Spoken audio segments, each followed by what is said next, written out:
this is a great book, but I don't think this is Robert Greene's best book, and I think you're doing yourself a disservice if you don't also read these two.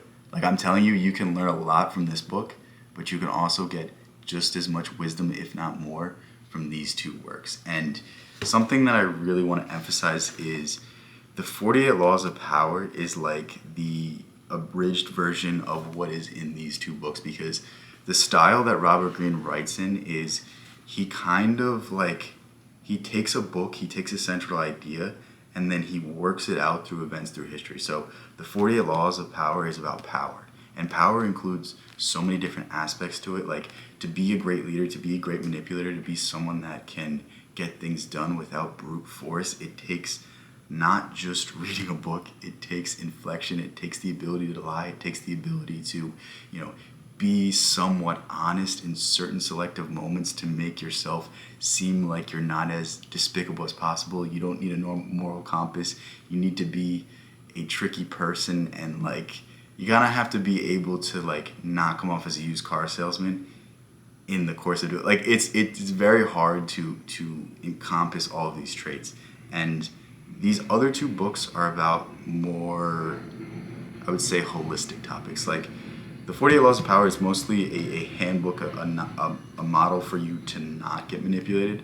But these two books are a deep dive into, this one is about psychology, and this one is about creativity. This one is about becoming an artist, becoming someone that defies the field, that really creates their own genre of whatever field you're in. And I will first start off by saying, I think this is Robert Greene's best book.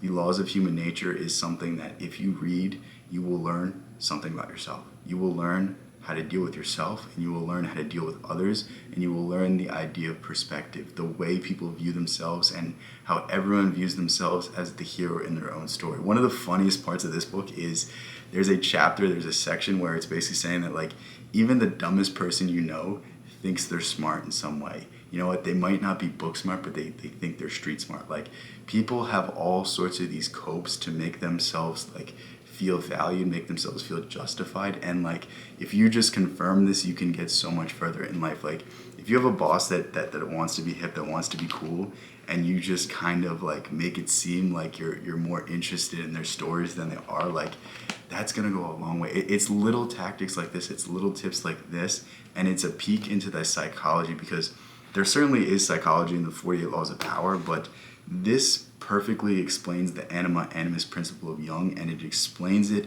in like, I don't know how many different archetypes he explains it in, but probably like 12. I'm gonna guess 12 because there's 12 different archetypes. But he explains it, and he explains how to overcome the anima, how to integrate these traits into your life to allow you to be happy in relationships. And prior to reading the Archetypes of the Collective Unconscious by Jung, I really didn't understand this concept. I really didn't understand this idea. And some of the deepest insights I've gained in the context of Jung have been through looking through Robert Greene's lens, because not only does he take an example from history, but he also applies deep psychological concepts that will really click when everything is tied together. And I really think this is magnum opus. I think this is his best book. And you know what? I know he's still writing. I know he's coming out with a book soon, but I really doubt he will ever surpass this. And I honestly hate that the 48 Laws of Power is the book that he's most well known for, because I'm telling you, you read the Laws of Human Nature and you gain a whole new level of respect for him, because it's just that good. This book was the first book I read by him, I think. Actually, no, this is the second one I read. Obviously, I read the 48 Laws of Power first, but this book is basically about becoming a master in your field, doing something so great that you get paid for it, basically. And there's a few interesting ideas from this. He basically takes examples such as Da Vinci, such as Einstein, such as Edison, people of that, like people who have done something so unique, something so weird, that they basically redefine history, that they basically redefine their field. And it's the congruent process that all of these people go through, and he explains it in, I think it's 5 steps. And real quick, the synopsis is like, somebody gets obsessed with an idea, they play around with it, they find someone to teach them, they begin to step out on their own, and then they begin to achieve mastery with practice, and then they redefine everything.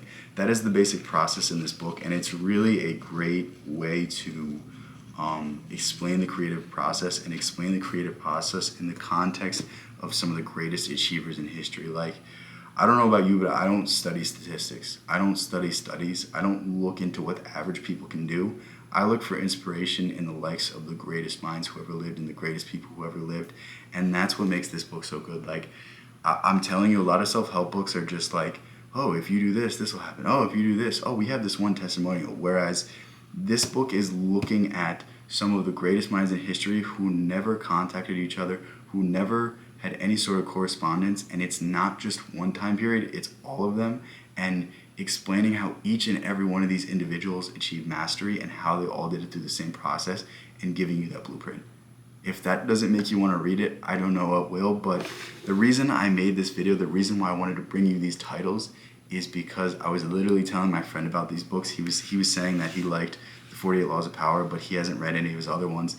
And these two are the ones I suggested for him to read first, and I gave him the exact same reasoning. So yeah, hopefully you like this. Hopefully this is something that you found helpful, because I find that people know the 48 Laws of Power, especially if they haven't read it. They have a negative stigma about it. They have a negative stigma about the author, but it's truly just a book about the darker sides of human nature, and it's not so much in a sense for you to use it on people, but it's in a sense for you to not have it used on you.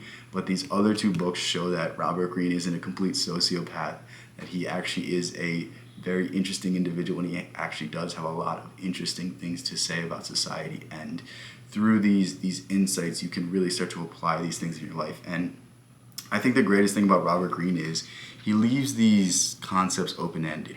He admits that some of these things shouldn't be used in all scenarios, and that it's just a general framework for you to adopt and for you to apply the things that work best for you to drive yourself forward. So I'll link all these books in the description. Thank you guys so much. If you want to know when I'm live streaming, go ahead, check out my Discord. On top of that, if you want my own writings, if you want my own courses, more stuff like that, quotes, all of these things, go ahead, join my school.